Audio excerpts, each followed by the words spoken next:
Welcome, everyone, and thank you for joining us for GP to BC Migration, What Not-for-Profits Need to Know. Whether you're just starting to think about the move from Microsoft Dynamics GP or already deep into your planning your transition to Dynamics 365 Business Central, we're so glad to have you with us. So now, without further ado, I'd like to introduce our speaker, Selena Elledge, CPA and Senior Director of Sikich's Not-for-Profit Technology Practice. Selena is a problem solver at heart, driven by her passion to helping nonprofits unlock the full potential of their accounting software. With expertise in Microsoft Dynamics 365 Business Central, MIP Fund Accounting, and Microsoft Dynamics GP, Selena leads a talented team of consultants who work tirelessly to ensure nonprofits have the tools they need to succeed. Selena, the floor is yours. Awesome. Thank you very much for that. So welcome, everyone. Like Nicole said, we're excited to present this information to you today. We have a lot to go over, so if we don't get to all your questions at the end or anything like that, feel free to reach out afterwards, and you will get a copy of, or you'll get a link to the recording so you can go back and watch it and pick up on things you might have missed the first time around, and we will follow up with questions afterwards if you have those. So our agenda for today, we're going to go through GP versus Business Central. So Business Central is a logical next step to move to the cloud from GP. It's a Microsoft offering that is as similar as it can be to GP in terms of its functionality, and it offers a whole lot more, as we're going to see. We'll talk about some key dates with GP, some key differences that you need to be aware of, an overview of some of the ISVs or the third parties that are additions to Business Central to add more of your nonprofit functionality. And we know that, especially right now, with uncertain funding and individual donors that might be holding back because of uncertainty with their investments and all of that, and staffing. We haven't really fully recovered from the staffing shortages that started at the beginning of the pandemic, in my opinion.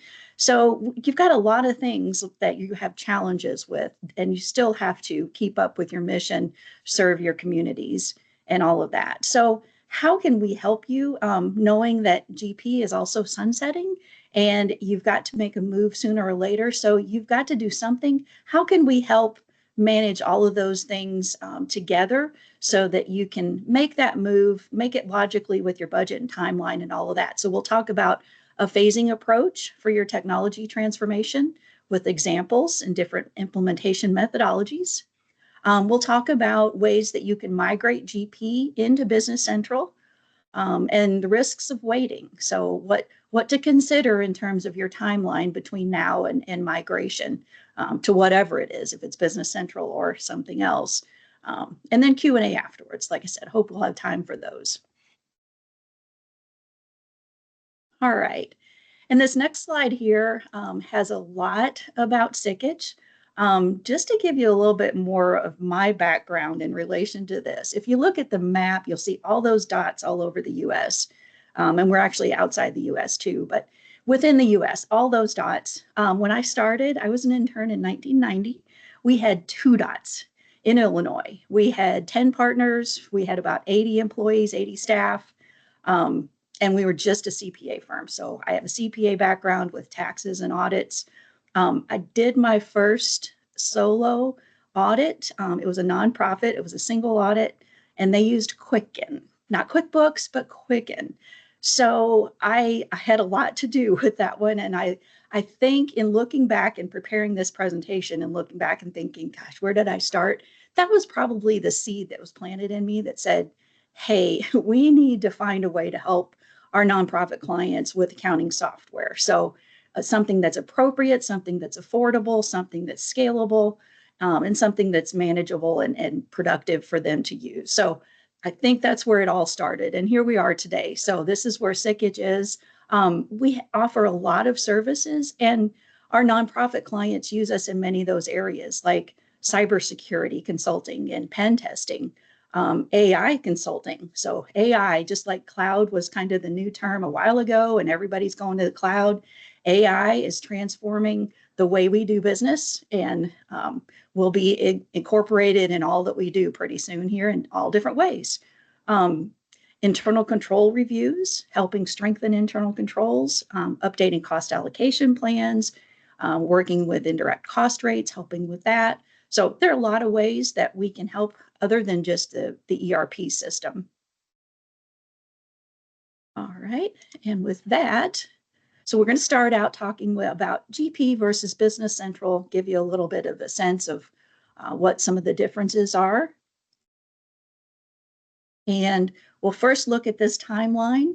So we have started to move and progress through the arrow timeline here. And we are, past this April 1st, 2025, where we can't have any new GP clients order the software from scratch. Now we can add modules and things like that, but they can't order a new system. So we're progressing through that.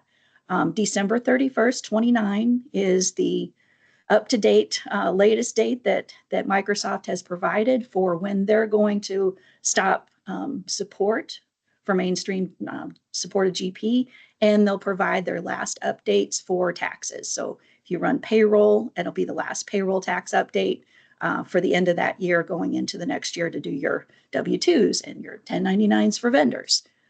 So after that, then they just have security updates, so it'll be very minimal. And I know it's hard to conceptualize time and think about that. But if we think about when the pandemic started and everything shut down, it was roughly 5 years ago. And it's roughly 5 years until GP, Microsoft stopped supporting GP. So if you kind of think about it, like that pandemic doesn't seem like it was all that long ago, but it was 5 years. And that's how long we have to work through a transition from GP. And then on to the next slide, we've got some key differences here. Of course, it's the environment and how it is installed. GP was on-prem, so you had your own servers, or they might have been hosted. They might have been hosted in Azure, but you still had to maintain the software. You had to go through the upgrades. The cloud is where Business Central is installed, so to speak. It's on Azure. We'll talk about Azure here in a minute. And then we'll skip to the bottom where we've got updates. So there are updates that come out twice a year for major updates and throughout the year at different times for minor updates. And they provide all kinds of new functionality. It's very fast growing since it's a lot newer than GP in terms of how long it's been around and operating with clients. So it has those updates. You'll get a notice when Microsoft has said, okay, you're slated for these 6 hours on this night, and it'll be in that time frame. You have control of when that time is. So if you want to push that out a little bit, if you want to do your sandbox environments first, so you can do testing in the new system and the new updates before your production updates, you can make a time difference between when those environments update, and that's what we recommend. So we would talk through that when you get your new system and get it up and running and talk about the maintenance there. But you don't have to handle any of it. You don't have to go through and work with consultants to install and all of that. So the GP upgrades that you're familiar with are no longer with Business Central. And then in the middle there, the account structure. So you've got segments, and they make up a string of your for your chart of accounts. In Business Central, you've got natural accounts for the natural segment, but then you have dimensions for those segments. Now, sometimes they'll transfer over and translate into the same functionality in Business Central, but sometimes the way you use them in GP is a little bit different than how they work in Business Central. So that's one of the first things that we'll talk through with you to see what it looks like now, how that might translate. And then if you've been using GP for a long time, which I'm sure many of you have, you may want to make some changes to that. You may say, oh my gosh, these are, for a program that's 15 years old, we don't have this program anymore. We need to update these accounts, consolidate things, make improvements. This is the time to do it. So there's that opportunity as well. A couple of other bonus things that are not on here is think about refreshing your sandbox environments or companies in the past where you had to do that through SQL and make a backup and restore and all of that. It's a lot easier to make sandbox environments and test companies in Business Central. You do have 3 sandbox environments that you can have for your environment at any time. You can also purchase more, but usually 3 is enough to cycle through. And then another big difference is you don't have access to the SQL database like you do with GP. So it's in the cloud. It's not accessible by clients, by consultants and users. But the good thing about that is that means we don't have to get in all the time and clear a stuck batch and worry about payroll postings that had a hiccup in the middle of posting and it didn't get through all of the tables. And some of those transfers from open to history and things like that get stuck. So that kind of thing doesn't happen in Business Central. So that's one thing to look forward to. All right, let's go to the next one here. And I jumped too far. There we go. All right, and this is another busy slide. It's got a lot of good information on it, and I'm going to talk about it for a little bit here and stay on it. On the right-hand side, at the bottom, you have your foundation of Azure. So you have Microsoft Azure, which is your overall structure for your security, your user management. You'll have Exchange and other things on it. So it's the foundation there. And Business Central is installed into that. So Azure is part of what we need to discuss in moving to Business Central. And so your IT team or your IT consultants will need to be involved in this and understand what that means on their part. And you'll want to work that into their plans for their strategic planning for the future, and make sure that the way they're planning on going is going to work with Business Central and how that works within Azure. So a lot to consider here, and that's why it's the Microsoft ecosystem. It's a whole picture, all the things that you can use with Business Central. In the middle there, you'll see a lot of applications. Business Central is just one of those applications on the left. I like to think of this as when you get married and you have a spouse, that spouse is Business Central. The rest of those pieces are all the Microsoft family that come with that spouse. So you get all these good things that you can work with if you want to, incorporate them to make your life easier, make it easier for your users and your readers of your data. So there's a lot of good stuff that comes with it. And we certainly aren't going to go through all of those pieces right now in that middle section, but just know that Business Central is a part of it. And then up at the top, we have on the right-hand side, we have the companion applications. And these are the 3 of our most common ones that we use with our nonprofits, Syllogist, Binary Stream Mem, and Solver. And these products have actually been around, and these companies have been around longer than Business Central in the cloud.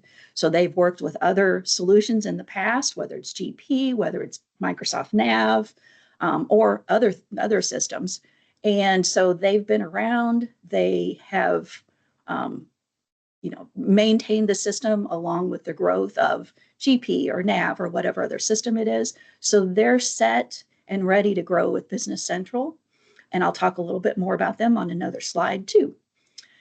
And then the productivity and collaboration area there, that window talks about Teams and Outlook and Excel and Word, the things that your teams already use. So when we translate that to how that can help when you use the whole Microsoft ecosystem with the Business Central implementation, if you use Teams and Outlook and incorporate that, it makes that transition for your users a lot easier. They're not coming into just everything's brand new. They're familiar with some of it, and then they just incorporate some new pieces into it. So it's a better adoption rate with that and a little bit easier for anyone who resists change a little bit. And like I said, I know many of you have used GP for a long time, so it is a change that hasn't happened in a while. Real-time collaboration. So like I said, Teams is a good one where you can pull in information from Business Central. It's based on your security. So if you can't get into it from your user ID, then you can't get to it through Teams from Business Central. So you've got the security around it. It's not circumventing any of that. Demonstrating compliance and for regulations and funder requirements. So you can pull in financial and non-financial information from other systems combine that all together and make a presentation that shows the true picture of all that you do with that funding. Saves time and improves accuracy. So how many times do you export something and then you've got it in Excel and you're kind of moving things around, making charts and pivot tables and all of that? Well, you run the risk of clicking a button and changing a number, changing a total, whatever it might be. So there's that human risk of error. If you use automation and AI and things like that to automatically do all that stuff and then just give you the final result, all of that is more secure in terms of how it's pulled out of the system. So the accuracy is higher and those human mistakes are not quite in there. So positive there. And then, of course, the Microsoft Foundation of Azure and all of the security updates and things that they put in there for all of those risks that we have these days with technology. And then growing and adapting to your evolving needs. So we never know what our funders are going to ask of us for next year for reporting or, what they want to see. There are a lot of things that we don't know, and this system will grow with you. And you've got the nonprofit focus in some of these third parties, and even Microsoft, we'll talk about here in a minute, to stay on top of all those current events and things that might be coming up, like, for example, with tax changes for nonprofits and associations, potential tax changes there. So what are we seeing that we might need to be able to address?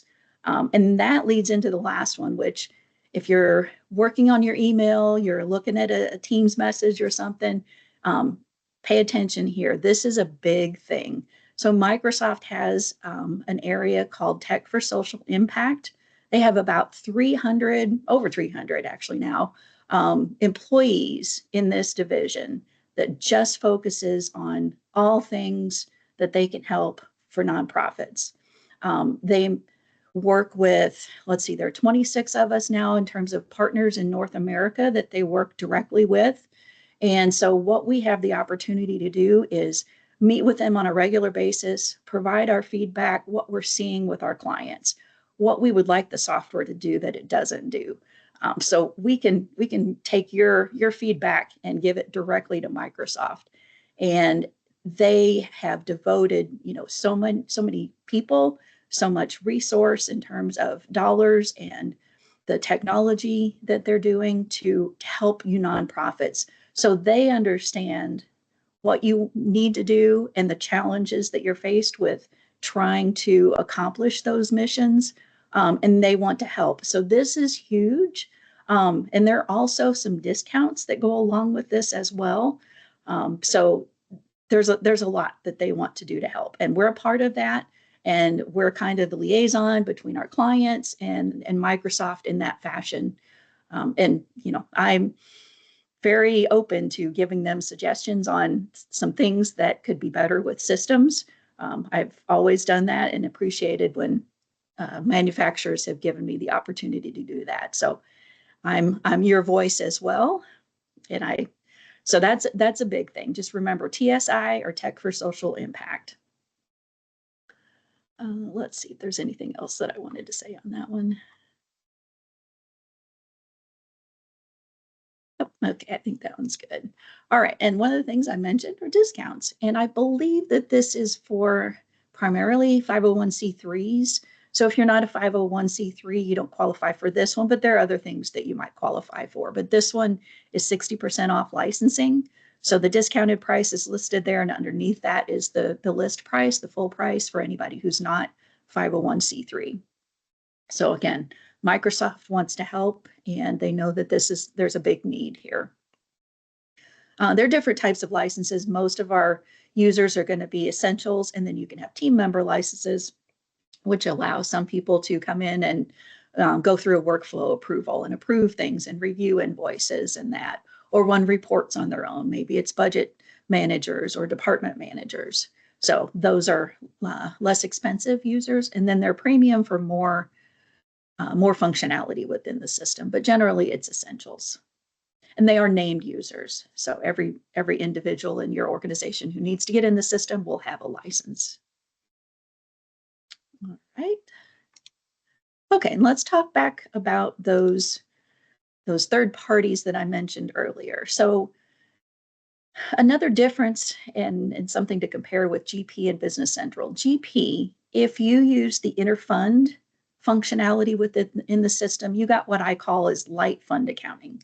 So you were able to show or to configure, here are my due tos and my due froms. When I have a transaction that has debits and credits that cross over, it automatically puts in the due tos and due froms to balance that between those funds. Business Central doesn't actually have that right now, but binary stream multi-entity management adds that functionality and actually more. So there's some additional features and benefits that you get from that addition. And we do have, I don't know, I would say probably 80% of the clients that I work with in Business Central, not our whole team, but just the ones I work with, use MEM. Very solid and very nice product. So that gives you the light functionality that you had, light fund accounting that you had in GP. Sylogist takes that a step further and it says, all right, let's take more of the things that nonprofits need, like grant management.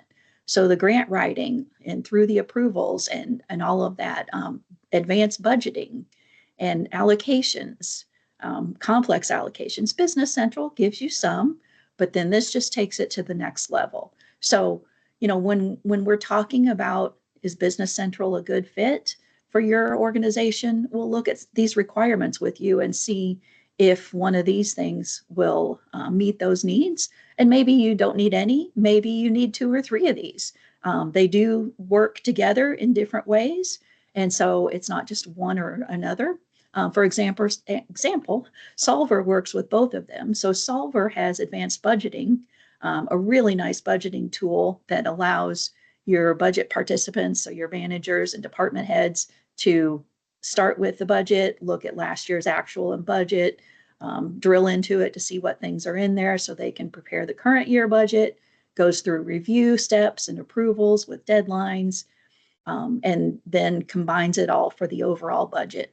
So it's just one tool out there that has a really good, practical and relatively inexpensive option for budgeting. Um, let's see. And just so you're aware, I know I told you that we work with Microsoft directly. I also work with these three, not just these three, but these three particularly, vendors on anything nonprofit. And I do the same thing with them. I go through and I say, all right, here's what we're seeing. Here's what I would think would be really cool to have in the system.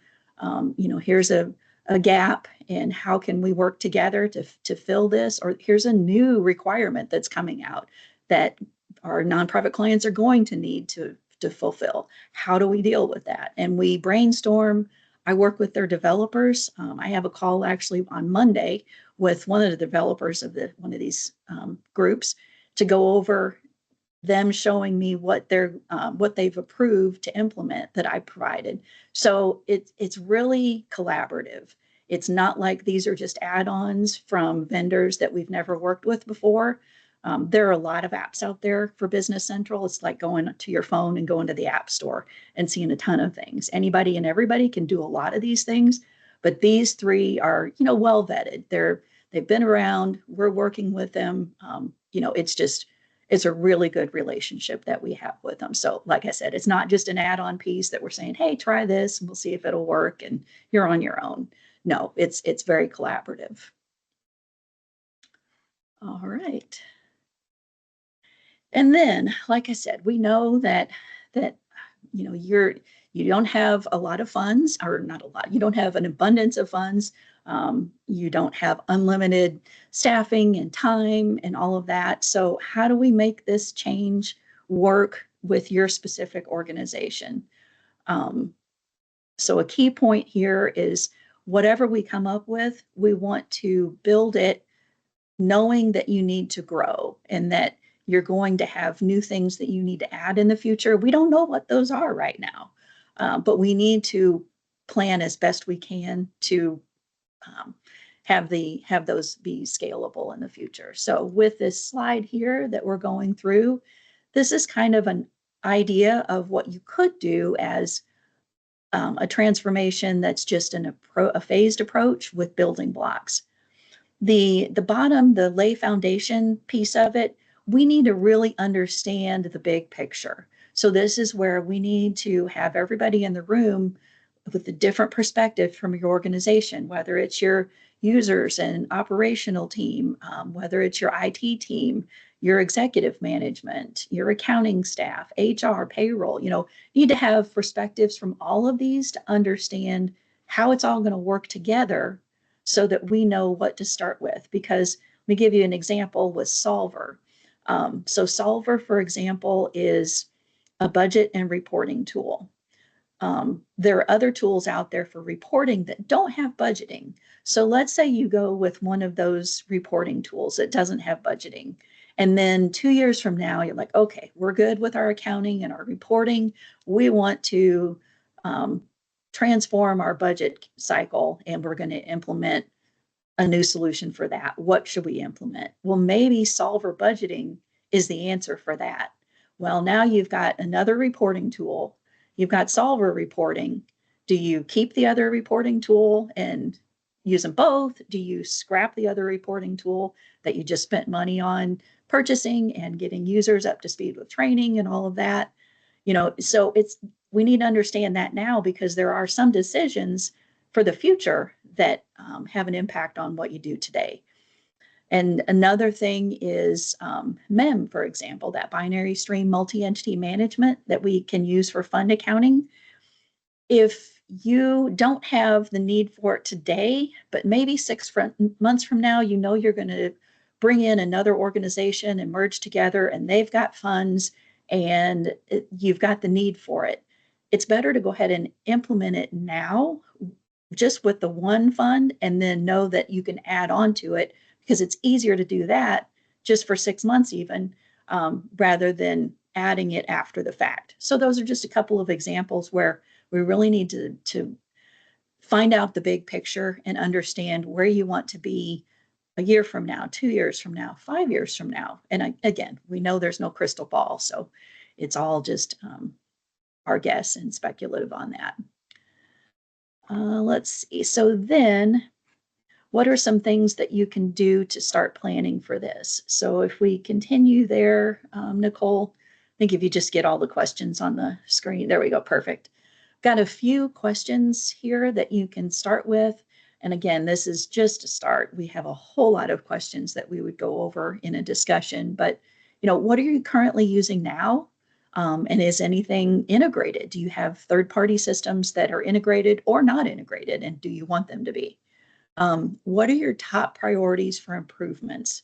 There's a whole lot you can do. And sometimes it's hard to focus when you have so many different ideas and new things that you can do.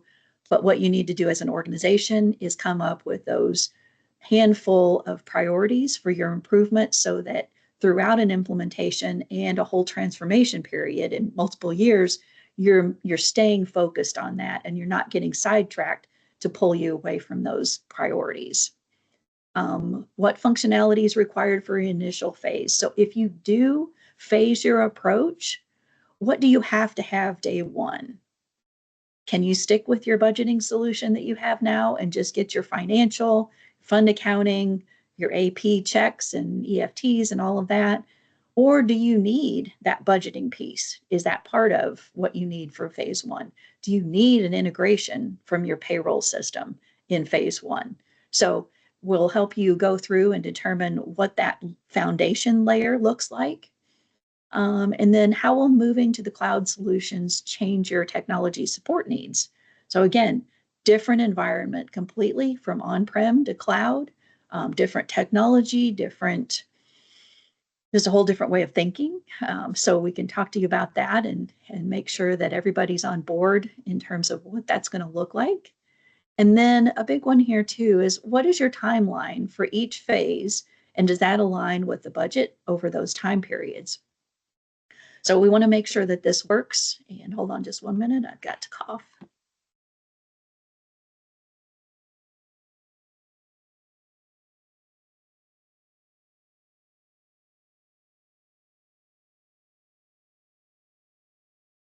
All right, so we want to make sure that and looking at your budget, how can we make what you need for this first phase work with that budget, work with that timeline, the availability of your staff, anything that's cyclical in terms of heavier workloads throughout the year. So we'll make an overall plan for that. So those are just some things to start swirling around in your mind.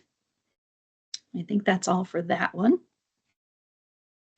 And then another thing that we can do to help out with the implementation and not make it so daunting of a project, especially if you haven't upgraded from GP, or you've been on GP for a long time and you haven't moved to another system since you did that one. You may think that it's pretty scary, and how do I get started, and it's just going to be a big overwhelming project.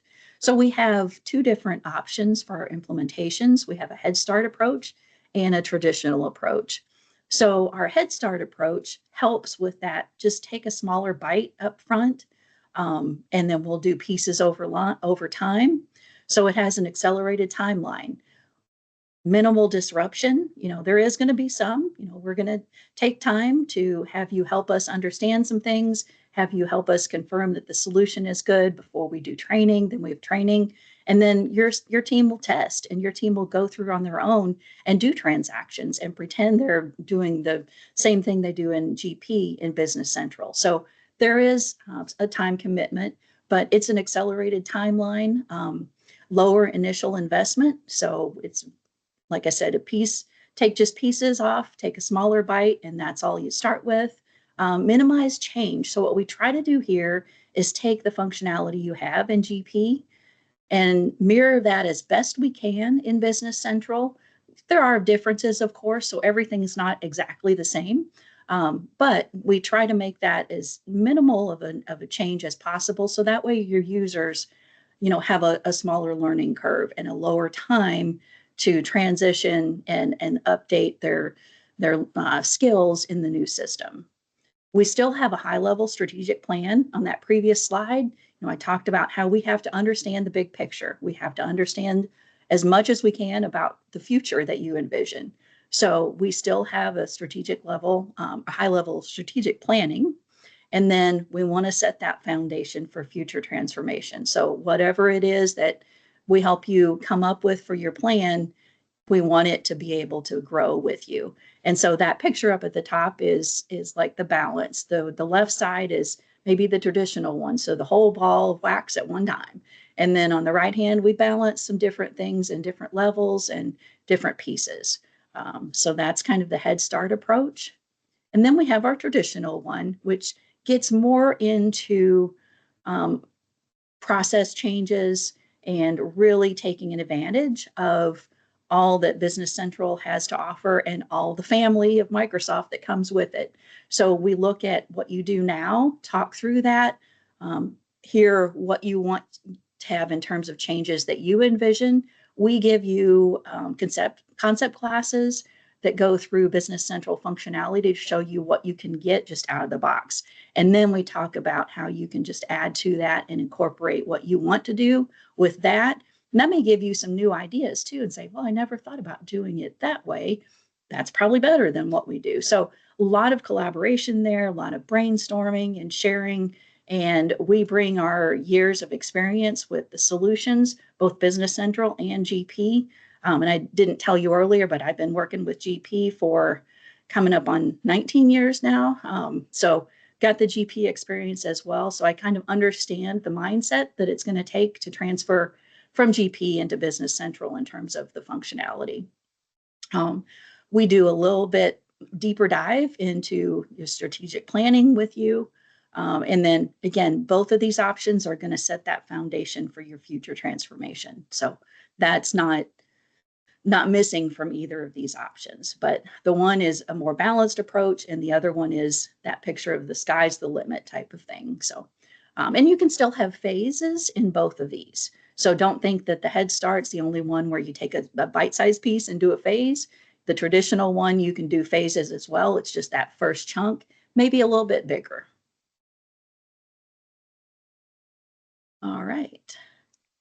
And then I mentioned we were going to talk a little bit about AI. So AI is really hitting the ground running, and Microsoft has incorporated AI into Business Central. One of their first things they did was they had some Copilot AI functionality to help out with bank reconciliations.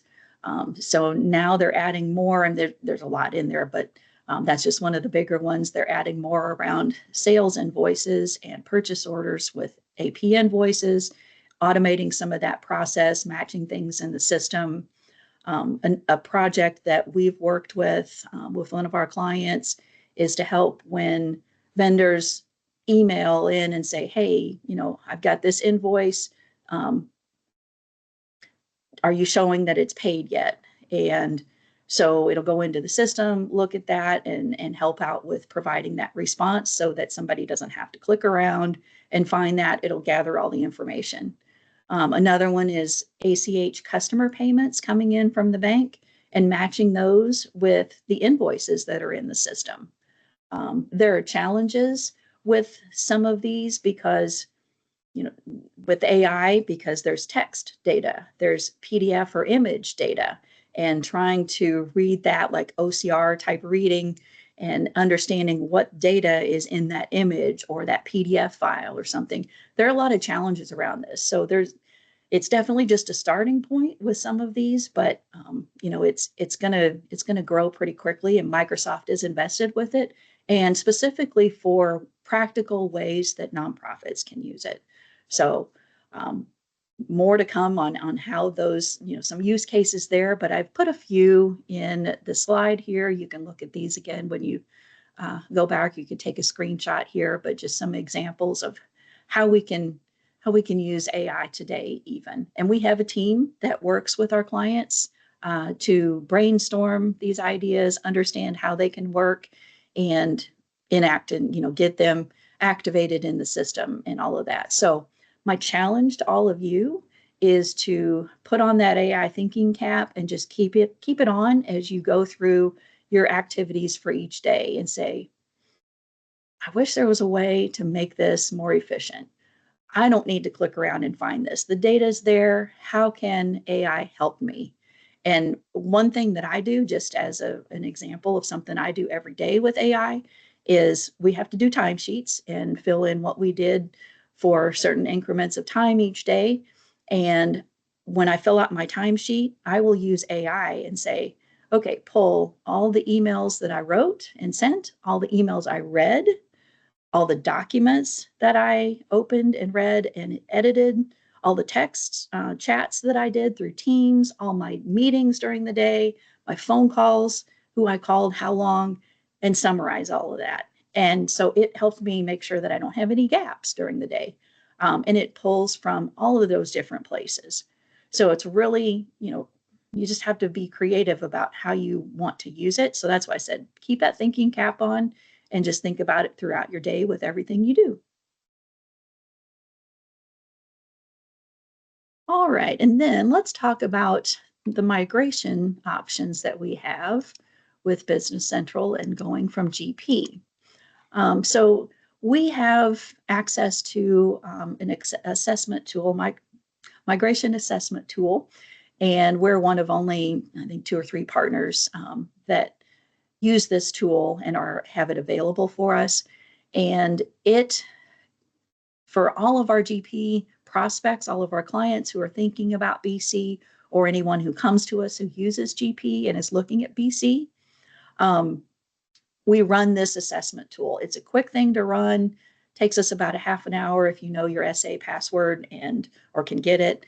And we don't have to know it. You can type it in or have your IT type it in, and access to a machine that has GP on it. So we can do a remote session with you. And it generates a report. It goes through and does some analysis. It doesn't get any of your actual data. It's simply metadata type information. So it tells us how many vendors you have, how many customers, how many items, whatever it might be, but it doesn't tell us what they are. And it goes through and tells us the SQL version and the GP version, and it makes a difference in terms of being able to do the migration. Can't do it with an older version. We'll get on that on the next screen. tells us what ISVs are installed. So maybe you don't know if you came on after everything was installed, maybe you're not sure or not even aware that there's a third party on some screen that you use every day. So this will tell us if there are third parties working in the background. It'll tell us what modules you use and those details. Like I said, the number of vendors, the number of customers, um, and it'll tell us if you use those modules. Let's just say fixed assets, for example. If you don't do fixed assets and you're not sure if anybody has ever done fixed assets in the system or somebody else does it, we can see, okay, there was 0 fixed assets, even though it's a module that you have. You can see on your screen it's installed, but it has 0 assets in the system. We can tell, okay, you don't use that, but maybe there are 10 in there. So did somebody start it a while ago? Did they just start it? It'll give us a little information for us to start asking questions. And then potential data issues for the migration. So this tool, it's going to take information from GP and just move it over into the corresponding fields and tables in BC. So it has to be structured the right way in order to transform. So an example is, I think vendor IDs, for example, can be 30 characters in GP, but in Business Central, they can only be 20. So it'll tell us how many GP vendors you have with IDs over 30 characters. And they'll either be truncated, and if they're truncated, are they going to create duplicates because the part that was truncated was a differentiator? Or do you want to fix them in GP before they get migrated and make changes to those IDs? Or do we just want to do an import-export and migrate or export those out of GP into Excel, make some updates? Again, if you've been using the system for a while, maybe you don't want all of those vendors to go over into BC and you want to start fresh with just current ones. So this is the time that you can do that. But this tool will help us identify areas that we can correct or adjust or deal with before the migration where they would become a problem. And then on to the migration. So who can use the migration tool? If you're on SQL 2016 with Service Pack 1 or beyond, and you have a database compatibility level of 130 within SQL. And I think it's GP 2016 R2, I believe, is the earliest version of GP that can be migrated. I don't have that on here, and I can, if that's not the case, I will let you all know afterwards. And then what does it migrate? So master records, chart of accounts, and again, those segments are going to become dimensions. Your natural segment is going to become your actual account. Vendors, customers, items, bank accounts, those types of things. And then your subledger history, and this is really interesting, your subledger details for vendors and customers, that detail history comes over into kind of a separate little table within Business Central that you can see. So if you worry about, what's going to happen to all of my history that I'm not going to be able to get to in GP anymore?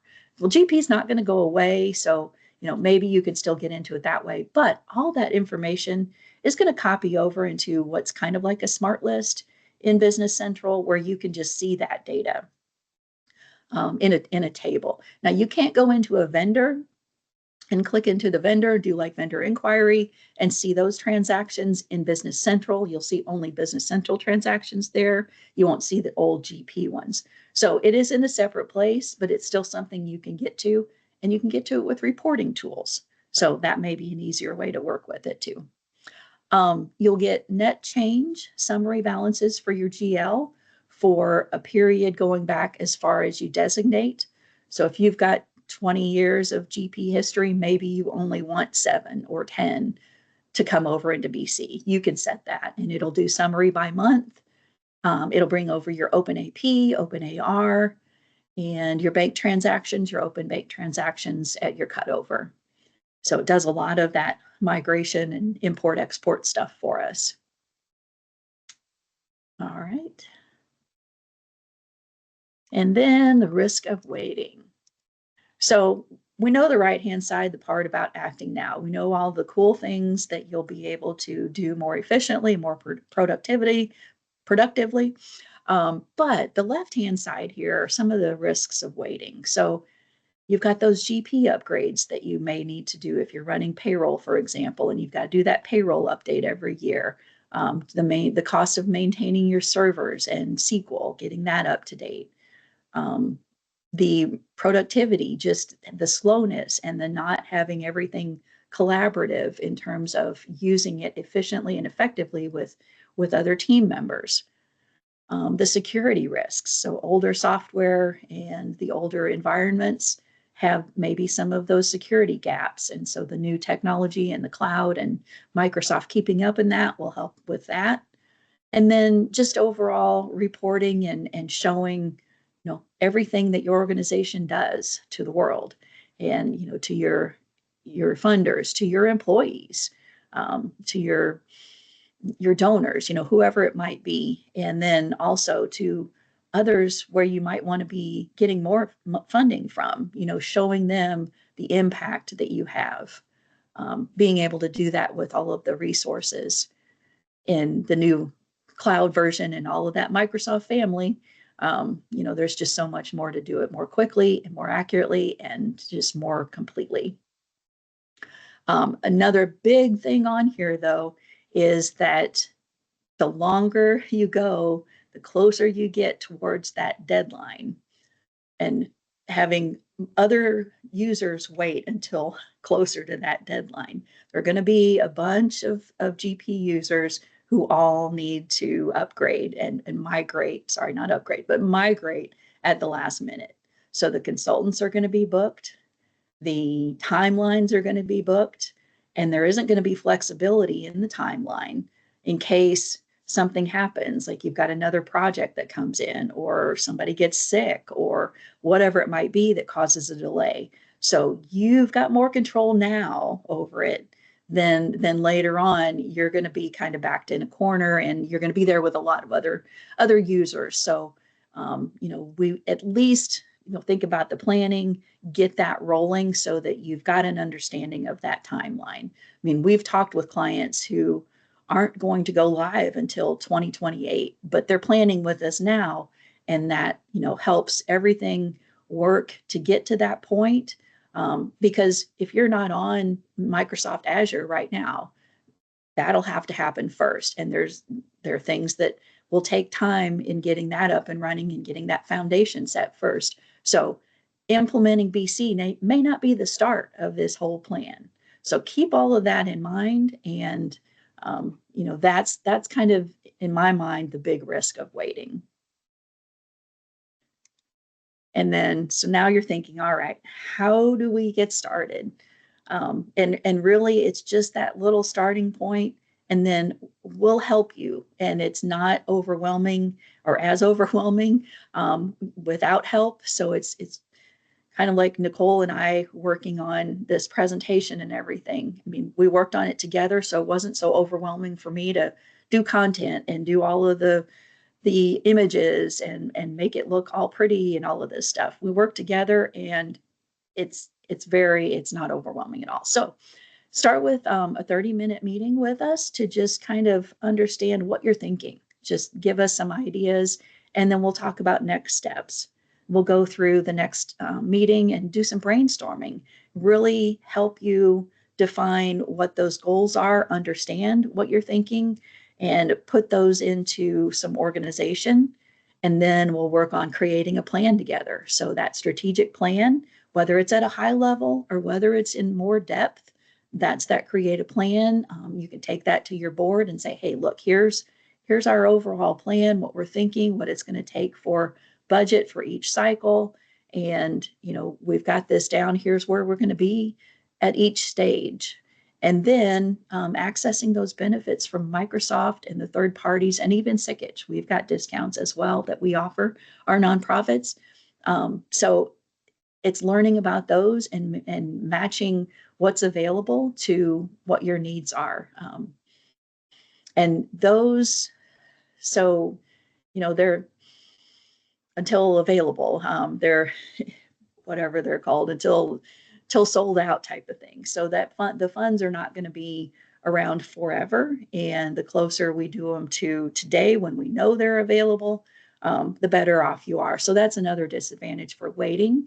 At least planning now, we can see what those look like and understand that and see if it fits in your plan. It may be that you have to wait and we can't take advantage of them, but I'd rather, help you know that rather than wait till it's too late.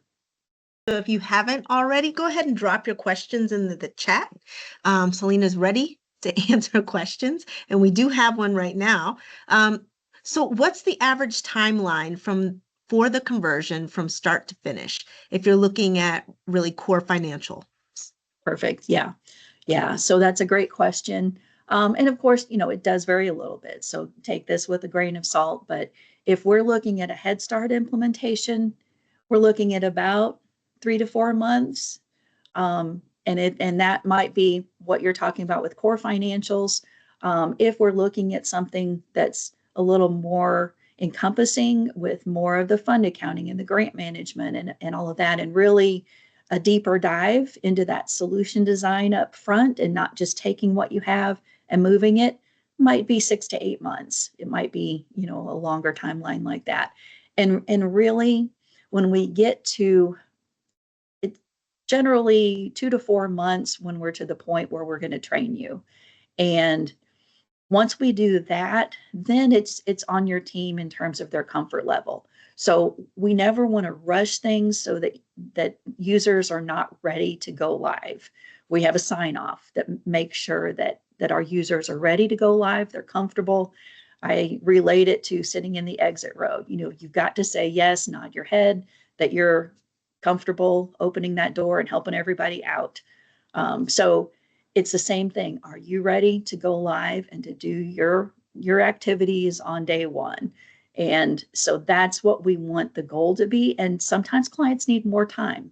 They have competing projects and vacation, sickness, conference, whatever it might be that come up and kind of interfere with that. So a lot of that on the tail end of it is within, more of your control. And again, we don't want to push anything and pressure somebody to go live just for a certain date if they're not ready. All right. Awesome. That was a great question. And I agree. I like one bite at a time too. Easier to swallow and digest. Hey, Yeah, so yep. Selena, I have a question. Sure. You had mentioned GP 2016 R2 potentially being the one when you were talking about the migration tool. Does that Yes. mean older versions of GP can't use the tool? Do we still have ways to helping them migrate to BC, or how does that work? Yeah, so I'm gonna try before we finish here to find where I've got that exact version. But let's say that it is that version and you're on 2015, GP 2015. So the options are, one, we can upgrade you to a version that will migrate. And we would weigh the benefits and the costs and the time and everything to see which one is really the better choice and help you with that decision. It's your decision, but we'll help with understanding the pros and cons. The other option is to export that data out and import it in. So we would export your accounts, your customers, your vendors, your bank accounts, and we would import those in.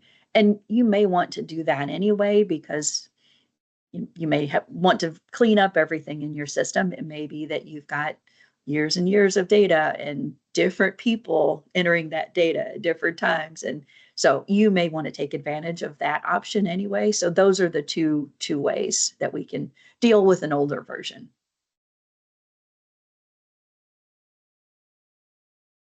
All right, any other questions? Look.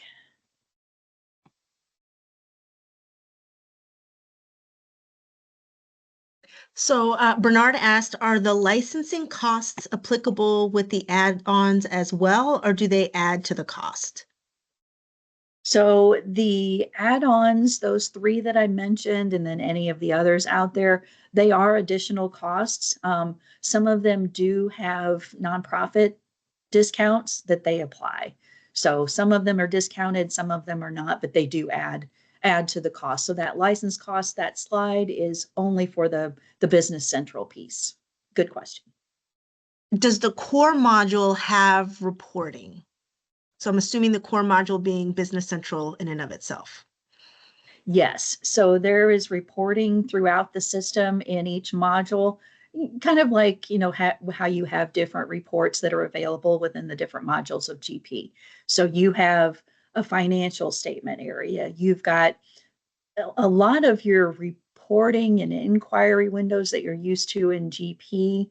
They translate into your everyday windows that you use, like your chart of account list, for example, in Business Central is really almost like a smart list. It has columns for your dollar amounts, and you can change the filter and show, you know, what is it as of today? What was it as of the end of last month? What is it for just this department? You can do all these filtering, you know, right on the screen that list your accounts. So you're going to see, you know, you're going to have reports within Business Central, but you're also going to have these analysis windows and just screens that you use for lists and other things within the system that are actually preview reports. They're not report formats, but they're like those smart lists. Awesome. And so we have another question. So Andrew uses Dynamics 2018. Is the migration process similar to Great Plains? So Dynamics 2018, are you saying Dynamics GP 2018 or another Dynamics product? Because that's where there's some confusion, because Microsoft calls all their products Dynamics something or other. Right. So Andrew, if I can get some clarification on whether it's Dynamics GP 2018. Yeah, it could be Nav. And Nav does have a migration. We have a team who works with Nav and the Nav conversions to BC. So I can connect you afterwards with that if that is the case, if it's Nav that you're talking about. We're not 100% sure. Okay. All right. We might have a blog that goes and shows how you can check which version of solution you're on. So I will try to Yes. fish that up too, Andrew, and I can get that over really to the whole group. That might be helpful. Right. Okay. Yeah, and we'll include that too with the specific versions of GP that migrate or that allow you to migrate. Now, there may be reasons, and this is something that we would talk with you in the planning phase, but there may be reasons why you don't use the migration tool, even if you can. You know, even if the system will allow you, like I said, you may want to make some major changes. You may want to implement MIM, and so it doesn't translate the same way for MIM. You know, there may be reasons why you don't want to or can't, but it's certainly a discussion point. Okay, Great. Nicole, are there any other questions? I'm not seeing any. I don't see any other questions. So for the sake of time, I will just want to again thank you all for joining us today.